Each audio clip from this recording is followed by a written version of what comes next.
same is actually true with money. You know, when you look at actually spending per student, yeah, for countries that spend very little on the left side, money makes a big difference. But most countries in the OECD area are in a zone where actually just, you know, adding more financial resources is not predictive of better system performance. So once again, it's about how do we leverage, mobilize, spend resources? How do we align resources with needs and just spending how much? It's a lot that this volume actually shows us about. During this pandemic, remote learning become the lifeline for educational success.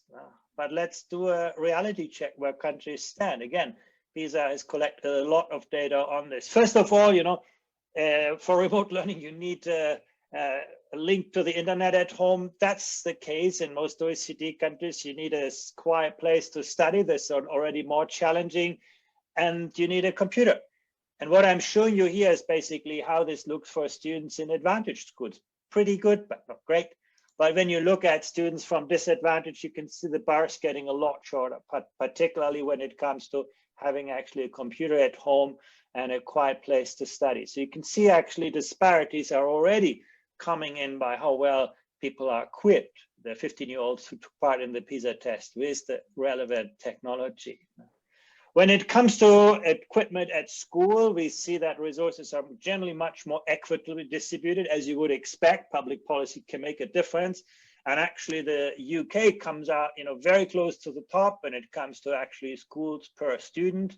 That's in most countries, basically, they're a long way away from this. And that's something that overall we see actually related to outcomes. What's also interesting that is the UK is a country where you don't see a gap between privileged and disadvantaged schools when it comes to computers.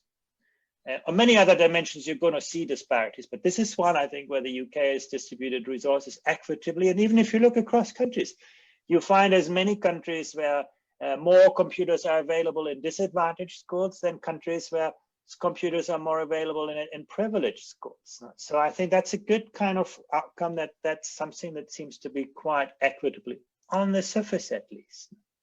When it comes to effective online learning platforms, that's where much greater challenges are visible. Now you can see basically, yeah, you go to countries like Singapore or the 4 regions in China for which we have data, or Denmark, where 9 out of 10 students are in schools that do have an effective online learning platform in their school according to their principal. But then on the right side, you can see, and even a high-tech country like Japan, you know, you just have about 25% of schools equipped for this. So this is something that I think many school systems have to work on. And again, you see actually quite big differences across disadvantage. Now, when you look at this yellow triangle, that's the situation in disadvantaged schools. You look at the red kind of diamond, and you can see in privileged schools, it's a lot better. The UK is a kind of case in point. No? In privileged schools, you can see, 75% of schools being properly equipped with these online platforms. When you get into disadvantaged schools, it's just around 40%. And that's similar in many countries. So this is a huge kind of challenge. When you look at schools' capacity, on most dimensions for which we collected data from principals, the software is appropriate, digital devices are sufficiently powerful, bandwidth is, the UK comes out, as well as or better than the OECD average, except for one dimension. And that is school leaders don't have the impression that this is something considered important. No. Teachers are provided with incentives to integrate digital devices in their teaching. That's where the bar is a lot shorter than on average across OECD countries. But when it comes to the technical equipment, actually, you can see it is doing well. Our data show that actually the availability of appropriate software is a hallmark of high-performing education systems. That's not about a causal relationship, but you can generally say high-performing education systems tend to have schools with a greater share of schools with appropriate software. That's related to reading performance. When we look at school guidelines and practices for the use of digital devices, I think the UK is actually exemplary in how it actually has explicit policies for the use of digital devices, specific programs to prepare students for responsible internet behavior, and also policies about social networks. This is something that many other countries are still working on. The UK sort of has been a first mover on this in having kind of school policies for how to use technology. And you can see actually, again, that tends to be a hallmark of high-performing education systems. Once again, we see a relationship between a school's written statements about the use of devices and the PISA performance. Again, this says nothing about the causal nature, but probably that high-performing systems put more effort into this. Now, that is about the general digital equipment, but let's look at how well resources are aligned with needs. You could see already on the tech front how much of a challenge that is. And I start with material resources, the basics. Now you can see in most countries, basically there is a shortage of material resources in some ways, and you can see it varies in the UK, sort of on an average performer on this principle. So yes, we lack some things, but it's not worse than it is in other countries. But what you do see in the UK and in most countries is that there is a significantly greater shortage of material resources in disadvantaged schools. So you can see basically how disadvantage doubles down on students who come from disadvantaged families in terms of also providing them with schools that are less equipped with the kind of material resources that are needed for learning. And school leaders' perception that this is actually hindering learning. So this is where inequality comes in. Does it make a difference? Yes, a lack of education material is related to poorer performance, a lack of quality education materials as well, and even the physical infrastructure. No? But you can say, well, part of that may simply be the social context of the school. And yes, that is the case. When you account for that, the bars do get shorter, and for the physical infrastructure, we can no longer see that effect. But for education material, we can. So there is something net of social background that is worth taking note of now. You can also see, and this is perhaps one of the most interesting analysis, on the horizontal axis, you see the equity in resource allocation. If you are on the right side of the chart, it means that you align resources with needs. The schools in disadvantage get better resources. If you're on the left side, you are more inequitable in resource allocation. Basically, you know, if you're in a wealthy school, you have better resources. I already showed you the UK is in that corner. And what's interesting is that the more equitable resources are allocated, the better performant the education system is. So it seems that equity in resources is not just related to a more equitable distribution of learning outcomes, it's also related to better educational performance overall. Again, whatever the causal nature of that relationship. Let's look at staff. Obviously, that's the most precious and valuable resources. And here you can see basically the perceived shortage of staff as expressed by school leaders. And I've looked at different staff categories here. The red dot is the lack of teaching staff. You can see the UK being an average performer in countries, you know, like Luxembourg, Germany, Japan. That is a much bigger issue. Despite the fact that in Luxembourg and Germany, teacher salaries are the best in the world. You know, you see that actually, again, money doesn't seem to make teaching sufficiently intellectually attractive. You can see that also for other staff. And what is interesting is in the case of the UK, there is less complaint about poorly qualified staff than there is simply about staff. So it's not so much the quality, but it's availability of staff that is an issue. In a number of other countries, you can see the pattern is very different, where there is more complaint about quality than about numbers of staff. But that's clearly an issue. Shortages of staff for a third of students is real. And again, you can see that is much more an issue in disadvantaged schools than it is in privileged schools and virtually every country. There's very few exceptions, and the UK is sort of in good company on this. So staff is an issue. Attracting, you know, talented staff to disadvantaged schools is something that many school systems have to worry about. Learning time, I already spoke about at the beginning, that learning time overall is not a great predictor for learning outcomes at the system level. Within system, it works a little bit better. What I wanted to highlight here is just when you look at, you know, aspects like foreign language, that's where we see that learning time is highly biased towards privilege. You can see here students in advantaged schools, socially advantaged schools have better access to foreign language learning, or at least more lessons.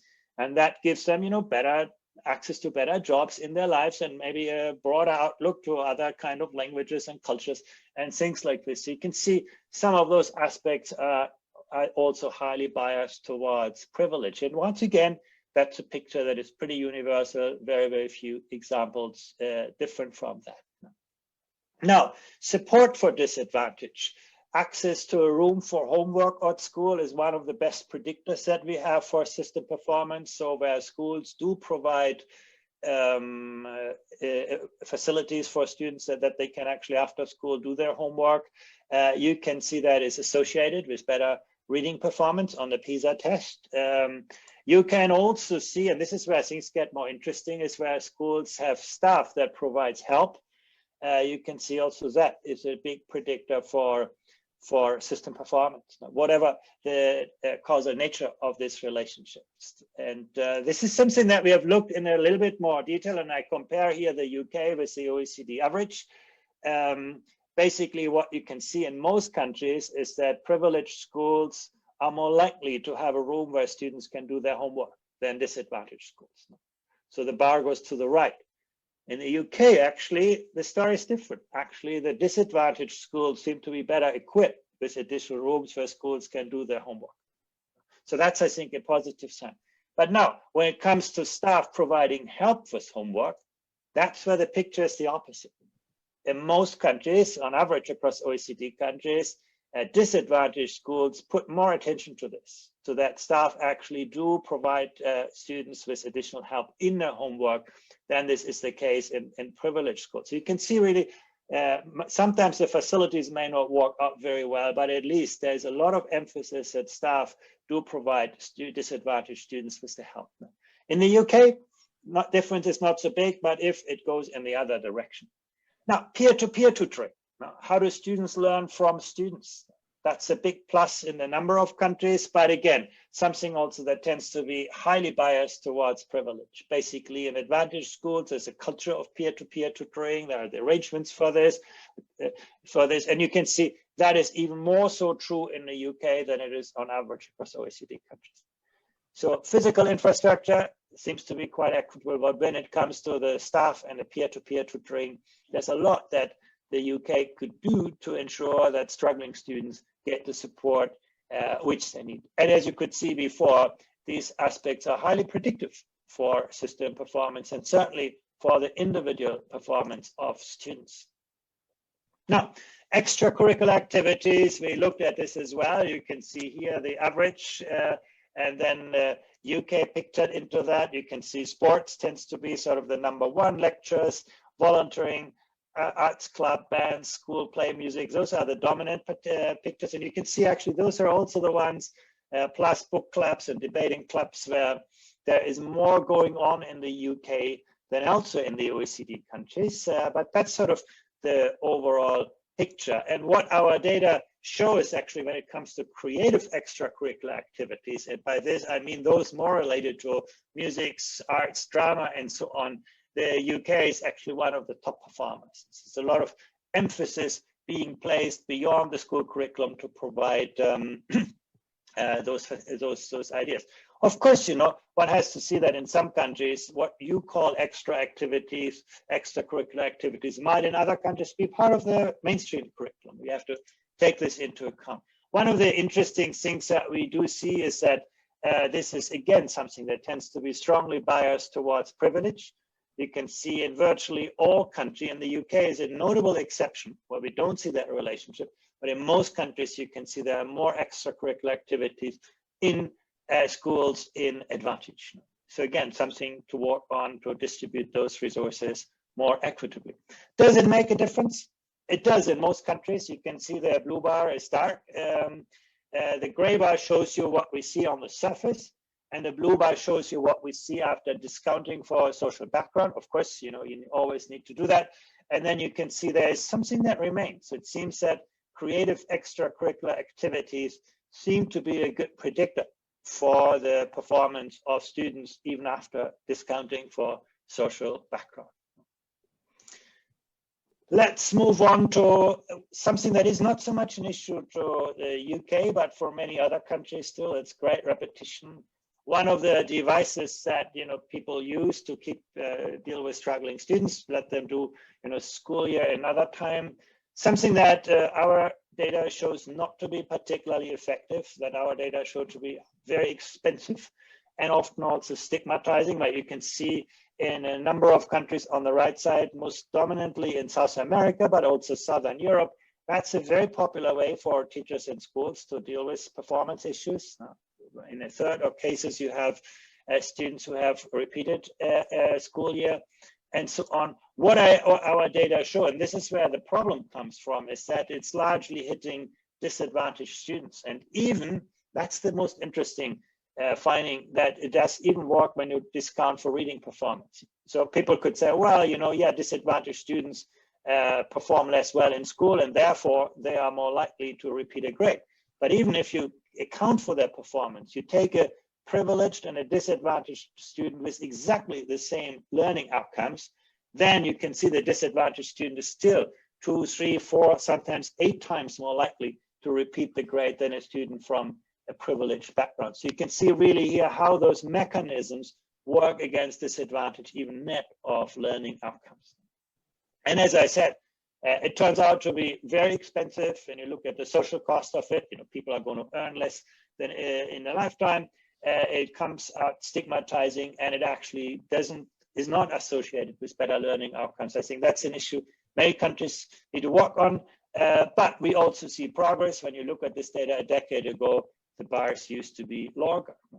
As I already said, grade repetition tends to be negatively related to reading performance at the system level, and it tends to be even more strongly negatively related to equity.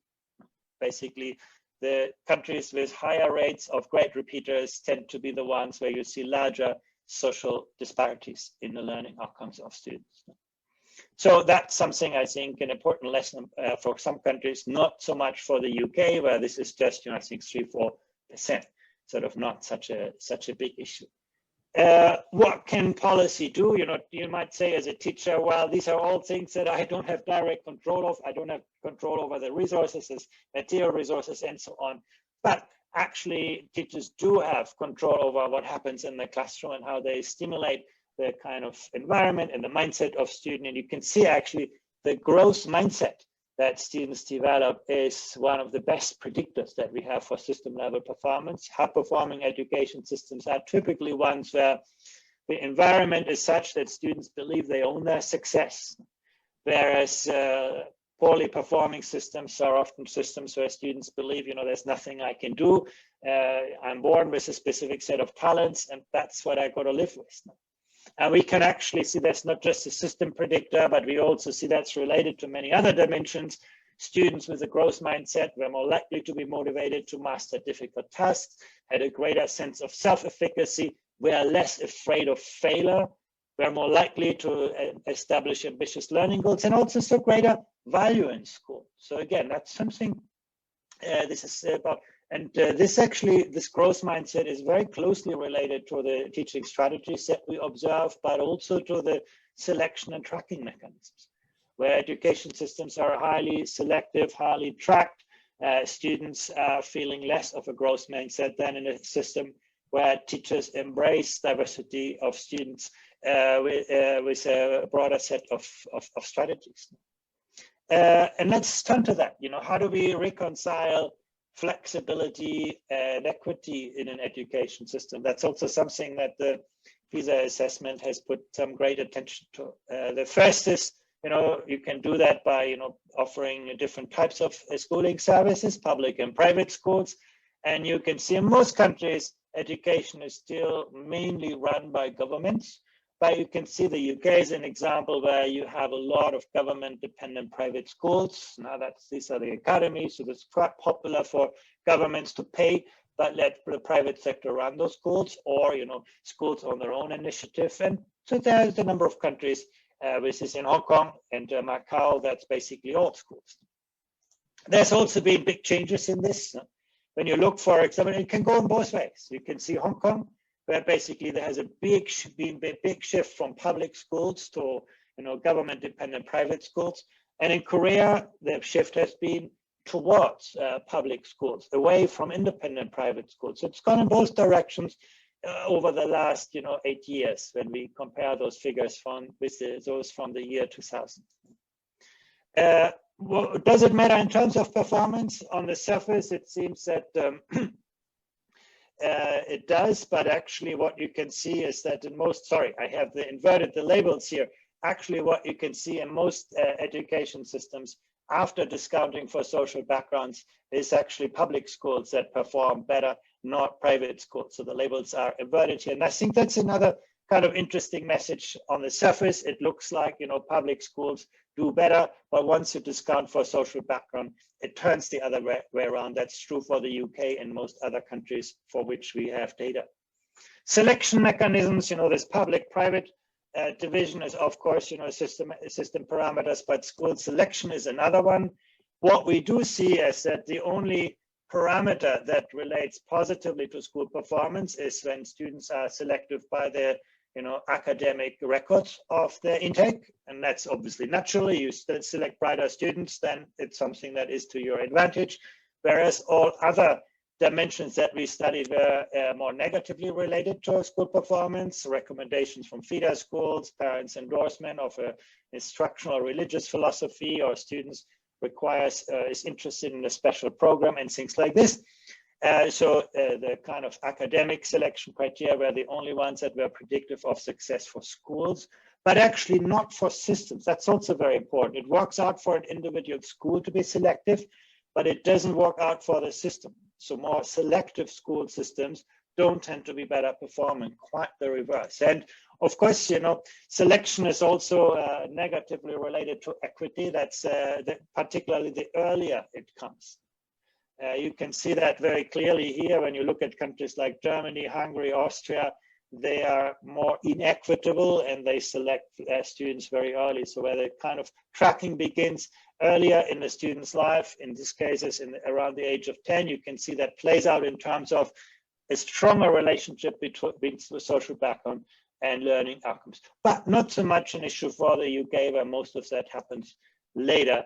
But when you look at ability grouping into different classes, no country beats the UK. Israel comes close.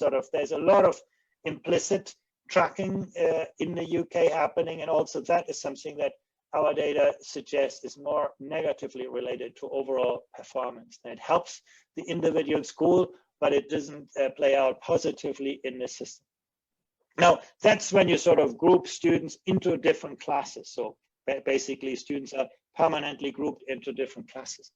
So quite a different story when you actually have ability grouping within classes.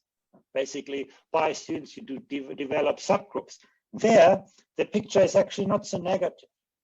When you do that for all subjects, then the picture turns out to be negative, at the system level, because it's then also getting very close to tracking. If you are basically put in a low-performing track in mathematics and then automatically also in all other subjects, that's almost the same as system-level tracking. But if you do that selectively by subject, and that's actually what we see in the UK, it can be a positive thing. At least it's overall related to greater system performance. I think that's an interesting finding, that one shouldn't look selective at selectivity broad brush, but one needs to look at how those mechanisms actually work out, both across and within schools, to determine whether this is something that then positively or negatively impacts on learning outcomes and equity and the distribution of educational opportunity. Very briefly on evaluation and assessment, basically you can see collecting data on student outcomes in schools is now basically universal, very different from a decade ago. Most systems have now good structures in place. In some, it's mandatory, in others, it's on the school's initiative, but the result is pretty much the same. Some countries mandating this, others doing it at school level, but most countries actually collecting those kinds of data. Posting data publicly, this is where cultures differ. You have countries like the US and the UK, where that's, or Israel, Saudi Arabia, where that's very popular. And then countries like, Belgium, Finland, and where that's never done. So this is where countries differ more. What we do see, however, that the posting of data publicly tends to be positively related to learning outcomes, even after discounting for social background. The relationship is not particularly strong in most countries, but it's something that we can see visible. Seeking feedback from students, again, that's a very strong tradition in some countries. You have here the 4 regions of China, New Zealand, Qatar, where basically student feedback is a very big part of the instructional system. You look to France or Luxembourg, where it's very rarely done. So again, school cultures differ very much on how student feedback is thought on the quality of teaching and so on. And that's sort of what I wanted to share with you, except one more slide. And Natalie, I know that's going to be very important to you. We do actually see that the number of years in pre-primary education were a good predictor also for individual student performance. And that's true before accounting for students in school, social background, and then you can talk about, almost, couple of school years in terms of learning gains later on. So big effect of the early years. But once you account for social background, this effect gets smaller, but still, 20 score points is something that is well over, half of a school year. Now, it's not so much true when things get into 3 or more years, and we can talk about why this is the case. But overall, I think the early years are a good predictor for learning outcomes, and also an area where we have seen good progress over time in many of the countries. And I'll stop here. Thank you very much. Great. Thank you, as ever, for that really insightful presentation, Andreas. We're running slightly late, but we'll take a couple of questions that we've had from the audience this morning. The first relates to grade repetitions, and someone's asked whether there are policies of particular countries that you think affect grade repetition one way or another. Well, grade repetition is a very convenient and easy to deploy mechanism to deal with underperformance. The other ones of, providing additional support, providing extra lessons are much more complex to manage for schools. So that's why it's still, but it's something in some countries that comes from parents. Often parents think, well, school can only be serious if there are consequences for underperforming students. However, what we can show, I think, quite clearly is that none of those policies, there's no country where grade repetition really is conducive to better learning outcomes or a more equitable distribution of outcomes. Great, thank you. And then another question was about how we rationalize your findings between learning time and performance of students. Could you perhaps expand on that a bit? Yeah, this is one of the most interesting findings. When you look within a country, you add 1 hour and you get better outcomes. So within a school, within an education system, basically there's a positive relationship between the volume of learning time and learning outcomes. And then you look across country and you find almost the opposite. Now, many high-performing countries are actually not providing so long study hours. How can you explain that? And the answer, I guess, is that learning outcomes are always the product of the quantity and the quality of instruction. And you can add, more quantity. Yes, in the same zero kind of volume, you get better outcomes. But you're probably much better off in this education system to focus on improving the quality of instruction and therefore raise productivity. And that's exactly what we see in some of the highest performing countries. Not all of them. Interestingly, you look at a country like Singapore that does very well on PISA, but mainly because of the high volume of instruction. Now, whereas a country like Estonia or Finland achieves very similar results with a lower volume of instruction. So, but I guess, the most precious resource in education is the time of students. So I think we should, care about that probably more than the money that it takes to improve the instructional quality. Great, thank you. That's a really powerful message to close this session. There was a question about how a disadvantaged school is defined, but there's a link in the chat to PISA, to the methodology that PISA used. So I encourage the audience to look that up in more detail. We're now going to turn to the panel discussion, and we can hear more from Andreas during this session too. But if I just briefly introduce the rest of the panel to you. So I don't know what order they appear on your screen, so I'm just going to go through as they appear on mine. We have Rose Luckin, who's the Professor of Learner-Centred Design at the UCL Knowledge Lab in London. Rose is also Director of Educate, a London hub for educational startups. We have Dan Sandhu, who is the Chief Executive of Sparks and has an extensive career in the education and technology sectors, both in the UK and internationally. Dan has previously been voted as one of the education technology's top 100 most influential leaders. We have John Schnurr, who is Chairman and Chief Executive Officer of America Achieves. That's a national non-profit organisation. John served as co-chair of education policy for Barack Obama's 2008 presidential campaign, and was also co-founder and CEO of New Leaders, a non-profit organisation that prepares school leaders to drive student success across the United States. We have Hilary Spencer, who is the Chief Executive of Ambition Institute. That's a graduate school providing training and development courses for teachers, school and system leaders.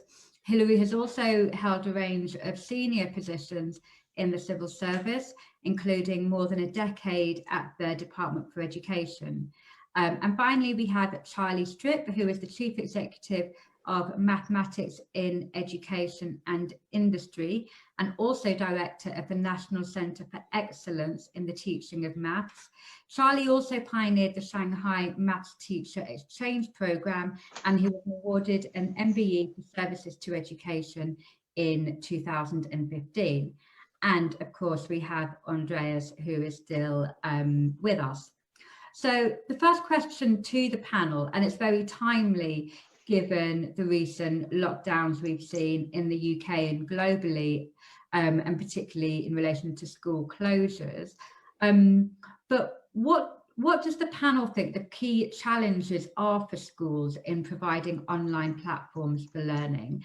And how can government and other partners help? And I'll go to Rose first, please. Thanks, Natalie. It's a really good question. I thought it was really interesting. What came out from the data, and indeed from my experience, is absolutely schools need to provide the technology, the internet, computers at home, a space at home. And I think that relates nicely to the data on homework spaces. So if you haven't got a space at home, the provision of space within the school, but all importantly, the staff support to help with that is vitally important. But I think the key thing that we need to get right is validation. Validation of doing the learning, of using the technology. It was interesting that teachers in the UK are not provided with as many incentives to integrate digital devices into their teaching. So there's less validation for the educator of the use of the technology. And then again, in addition to the computer at home, the internet and the quiet space to work, as an individual learner, you need validation, social validation from your family, from your peer group, that actually it's all right to do the learning. And that's not true for many disadvantaged learners. Again, we're having the support within the school, even though it's remote. So at times of COVID, that's really problematic because you can't provide that homework run in school. So we need to look at how we can provide that social support and that person support in order to increase the effectiveness and the productivity, which I think is the key word here, of the use of the online platform, particularly for disadvantaged students. So I think validation is extremely important, and that sings much more to the role that human support, staff support plays than to the physical infrastructure, important as it is. Great, thank you. Dan. There you go. Yeah, I agree with what Rose is saying. It's actually making sure that the tools that are available have a suitable level of efficacy. And I think the schools had to really think hard about what made a difference. And it was not just a nice to have now.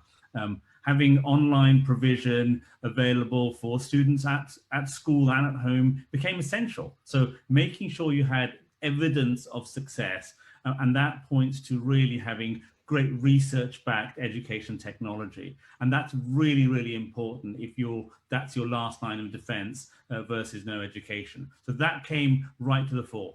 Not only for students at school, but for the first time, there was a situation where I'm sure the OECD can validate over 1.5 billion children at some stage were at home. Suddenly, education technology became relevant to parents for the first time in a long time. So to your point about disadvantaged and non-disadvantaged students, I think the research we undertook at Sparks proved during lockdown, the first challenge was access to technology. Once that was overcome, so once students had access to technology, we found at Sparks that there was no difference in the performance and the attainment and the engagement of disadvantaged and non-disadvantaged students using Sparks. However, it's the access to technology. It's really good in the UK, and we've talked about that, but that's not the same globally. So 2 points. Make sure we understand the efficacy and the evidence behind the technology that you're using online, and the schools need to be informed.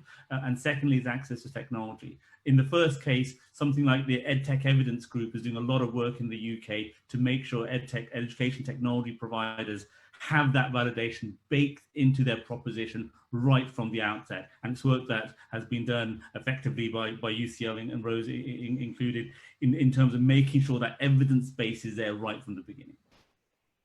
Great, thank you. Hilary, can you speak a little bit, given your experience in government, to what the role of government should be in supporting schools and parents and carers in terms of online learning? Thanks, Natalie. So in terms of the role that government can play and other partners, I think one of the things that COVID has shown us is that we all need to be pulling together over these last few months to try and really have a collective effort on this.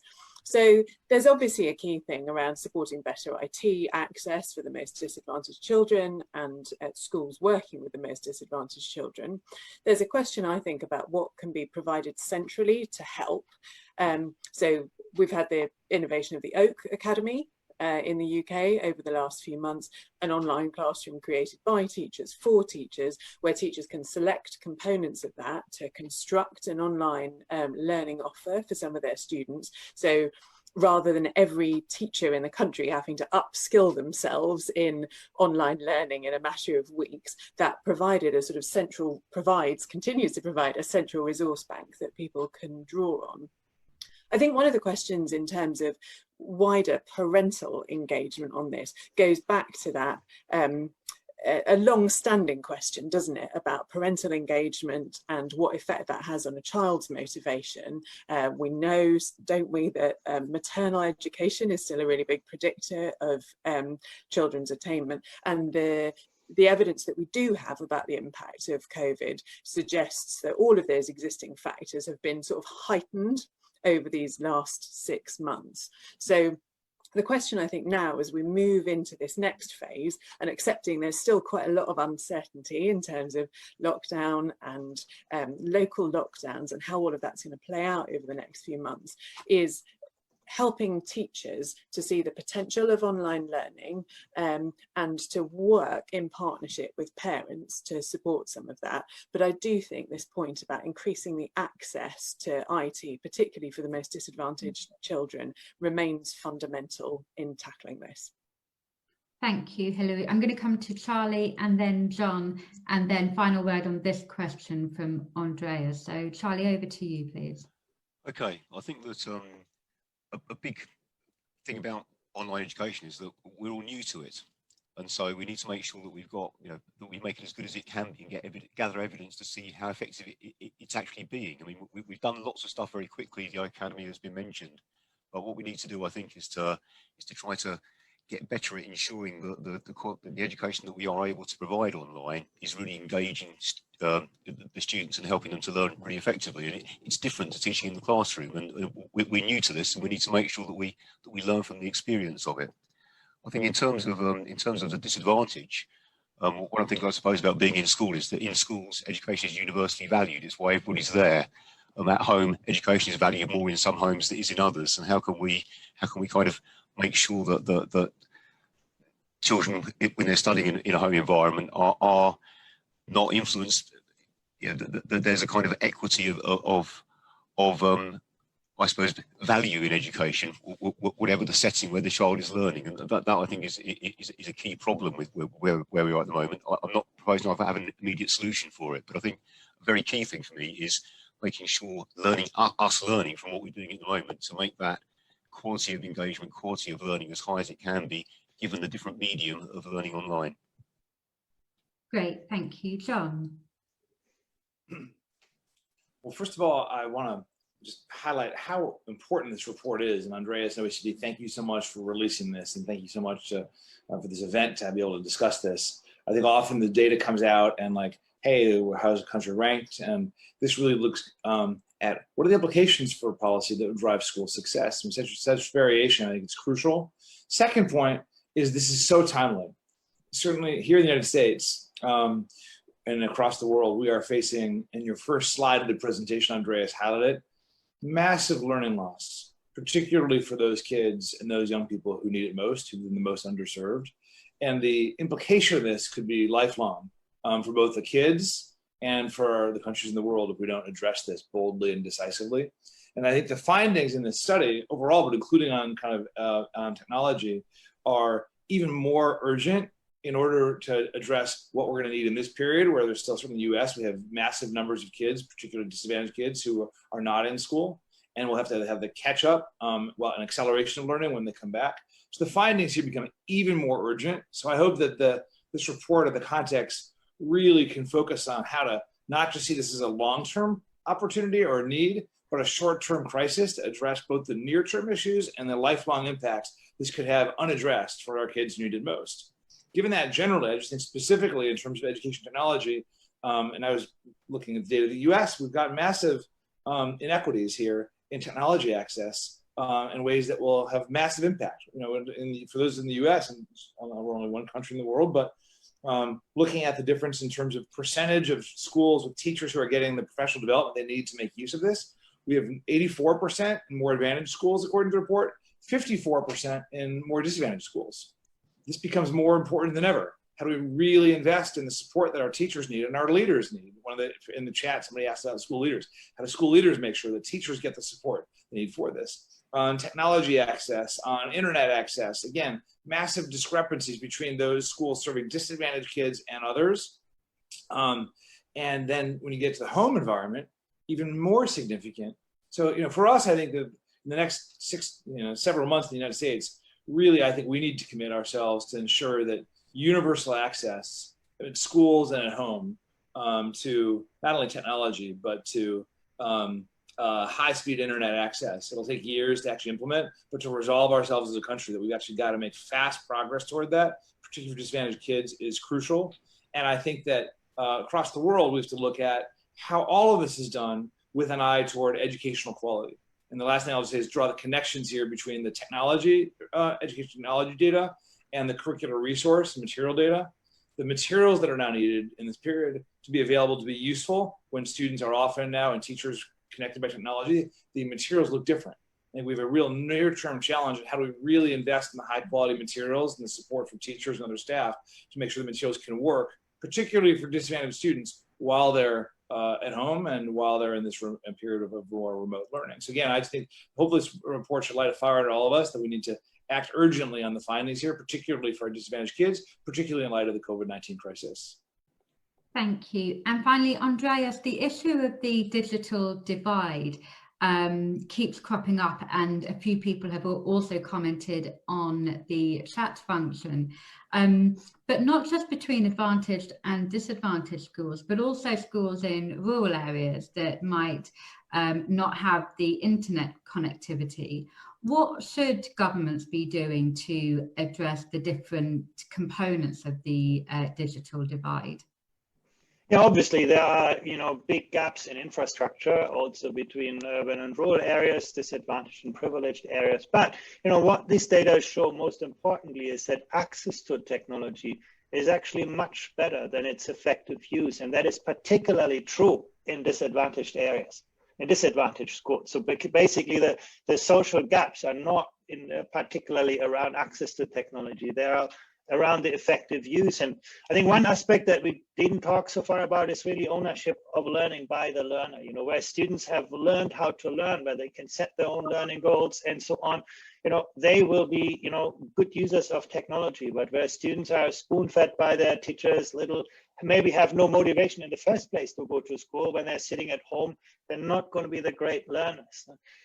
We also, I think, need to realize, and that's something I learned from this data and from the crisis, is that learning is not a transactional experience, but always a relational, a social experience. So again, where, students have access to teachers, where students had these teachers who connected with them during the crisis, they were doing fine. And that is the missing link often in disadvantage, and that is the missing link in rural areas. And last point I want to make here is that we have deployed so far in the crisis technology mainly to conserve existing practice, not to transform it. It was about providing lessons through Zoom, and I think that's very, very hard to do with technology. I think the challenge really is to reconfigure the spaces, the people, the technology, the time, so actually that we make effective use of the opportunities. And that means, to me, also making teachers much more designers of those tools. I think in the moment, we have tools thrown into classroom, Zoom or whatever it is. And I do think there needs to be a much greater investment in getting the experts, the teachers, into the front line of actually the development and design of those tools. Great, thank you. I want to move on to teaching and leadership, but Rose, did you want to come in very quickly on any of that?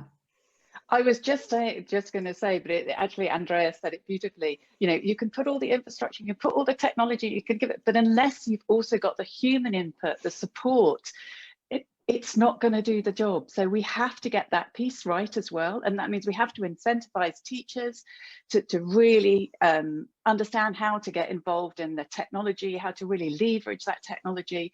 And absolutely, we have to look at the learners and see how they can be more empowered. But a lot of that is to do with human relationships more than the actual technology. Of course you need it, but those human relationships. Yeah, thank you. So I'm going to move us on now to teaching and leadership. We've seen across the OECD, there were over a quarter of principals reporting that they had a lack of teaching staff. And Andreas, as you pointed out, the UK is in good company and also reporting a considerable lack of teaching staff. But why is the issue of teacher recruitment and retention such a widespread problem amongst developed nations? I'm going to go to Hilary first and then John, please. Thanks, Natalie. So it is interesting that this is such a common problem, isn't it? Although I was pleased to see in the UK that the UK looks like there's been some progress in recent years, so that is encouraging and worth us celebrating. Although, of course, we often see a pattern that during a recession, the number of entrants into teaching goes up. So I suppose we could think of that as every cloud has a silver lining, that we have more people entering the profession. We know that in England, 40% of entrants to teaching leave within their first 5 years, and they often cite the lack of support or development as a key reason. 88% of people have said that if they had more professional development, that would have an impact on their choices. Other features that are often reported are workload, pressure, lack of progression opportunities, low pay, and poor student behaviour, which is quite a cocktail of things.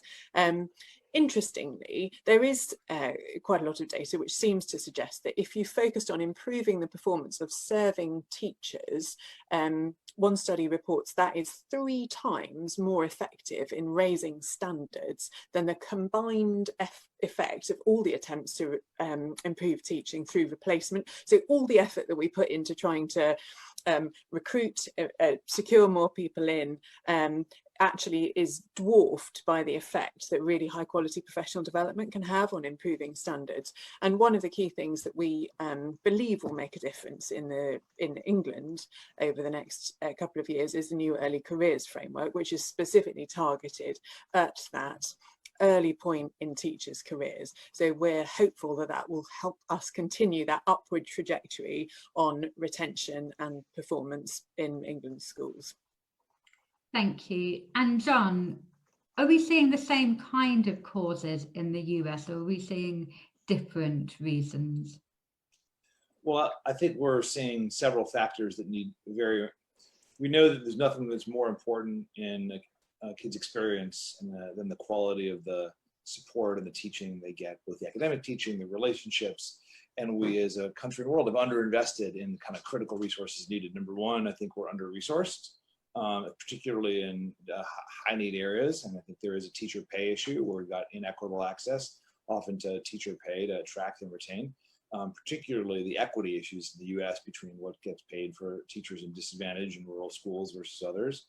I also know the resource front that right now we're asking our teachers to do doing heroic work without the resources needed in this pandemic. And I think in the US we need to have a significant infusion of resources just to make it more manageable for teachers to do their job. I think the research has shown that resources across the board are not as effective as resources in targeted initiatives. And so I think figuring out at the state and local level, especially how resources can be used on specific targeted initiatives like the ones we're talking about here. Preschool, by the way, I mean, when kids come ready for school, it makes it easier for the teachers. And we see massive gaps in the US and certainly in terms of access to preschool. So resources is part of it and targeted resources. But the support for teacher professionalization and the ongoing development of teachers is absolutely crucial. And we're seeing that in one survey, the teacher said that the number one factor affecting their retention was the quality of support they got for their teaching, including from their principal and their school leadership team. So they're really investing in the development of teachers in targeted ways, professionalizing teachers where they've got opportunities to learn and kind of experiences outside their classroom over time. And as part of that, something we've spent time on, really investing in the school principal and instructional leadership overall. So you have every teacher getting access to ongoing support, feedback, guidance. So you're really professionalizing teaching by giving them coaching and supports that you would give to a true professional rather than just leaving them on their own or asking them just to implement something in a very standardized way. Thank you. Andreas, on the point about leadership, there's also a question in the chat about leadership, which is why I wanted to come back to it. But what does PISA or other research tell us about the features of effective leadership, both in supporting teacher development and retention, as John pointed out, but also in pupil attainment? Yeah, actually, Natalie, I think it's a great question. It relates very well to the topic that we're just discussing. You know, one of the most interesting findings is that there's actually no relationship between the perceived lack of teachers and the student-staff ratio. So you do have countries that are actually very well equipped that complain a lot, and countries that actually, I think it's a matter of how schools are led, how schools are managed, how we organize. Again, the people, the spaces, the time, and the technology. And of course, you know, recruitment is part of this. I think, again, you know, if you create a great place of work, you'll attract great people. In a way, Finland, despite, you know, so salaries, has no shortage of teachers. Everybody wants to become a teacher. It's one of the most attractive professions, not because it's financially attractive, but because it's intellectually attractive. And that is where school leadership comes really in. It's not just about, you know, professional development, even though that is part of the equation. It's most importantly about providing a workplace that offers, you know, inspiration, that offers good feedback, that offers good, you know, access, that it gives people the feeling of a sense of empowerment. And I do think where you have those ingredients in place, you get the teachers, and you also get the teachers to help you with the leadership. And then I think you will feel as a principal, well, I can manage with my staff. I mean, again, for me, one of the most interesting aspects is really that this is not about the absolute numbers of teachers that I have. It's about, you know, how basically teachers work together. Great, thank you. I do want to squeeze in one final question about assessment. One of the things we've had to deal with as a result of COVID is the cancellation of exams in the UK, namely GCSEs and A-levels. So I want to ask panel members, how can assessment be improved so that it's not only formative, but it can also be used at different points to measure pupils' overall attainment? And I'm going to go to Dan and then Rose and then Charlie, please. It's a good point, and obviously I've got children and they all suffered this year because of this, suffered or enjoyed it, I don't know which way. Some kids like exams, a lot of them don't. I think what's really important to understand is not just the old methodologies, exactly to what Andreas was saying. Let's not repeat what we've done before and digitize bad behavior or bad processes. There is so much technology available, and there's an expert on the panel here like Rose who will attest to this. There is so much technology available. You have to ask the big question: do we need assessments? Does assessment is required at the end? Why is it that we can't predict grades or performance based on what everything the student has done? We have the data, we have the ability to track a student, how they perform during the year, during 1 year, 2 years, 3 years. So there has to be a point when the need for assessment passes away because we have enough sufficient data to be able to assess a student as we go along. That's brilliant for teachers, it's brilliant for students, and actually makes the whole process much more efficient. That's a radical change in policy, and I'm not assuming any government will step to it, but baby steps. Use opportunities, use things like this horrible, tragic pandemic to start making structural changes so we don't have the disaster scenario where the governments are doing U-turns left, right, and centre on assessments and ruining everyone's life. And I think maybe the government underestimated the psychological impact that will have on children. But there is technology available to do this. We have to change the way we do this. And I think that's what the future holds. And that if we don't take that step forward, we're no better than before. Thank you. I'd agree with much of what Dan said, but I really am a big fan of formative assessment. I think formative assessment is fundamentally important, but to help the learner start to understand themselves. We have the data, we have smart AI algorithms we can use to unpack what's happening in those learning processes, but it's really important that student, mentor, parent can access and interpret that data to provide the fundamental human support. We have the possibilities, and formative assessment is so important, and continual formative assessment would really, I agree, Dan, I think then the need for summative assessment starts to fall away. So it is a huge possibility, but we have to make the concerted effort to make those good quality formative assessment experiences happen. And that could sing to the need for more peer-to-peer assessment. That could be a way of helping with this as well. So I think there's an opportunity for sure.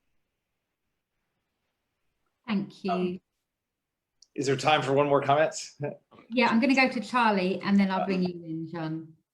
Yeah, thank you. Well, I think that I agree with much of what both Rose and Dan have said. I think that our education system is very skewed actually by assessments. There's very high stakes assessment dominate teaching and learning. And I think that there's almost I'm a math specialist, as you would have gathered from my introduction, and I think that many young people and their teachers think that you really learn maths at school is so you can pass the GCSE maths exam.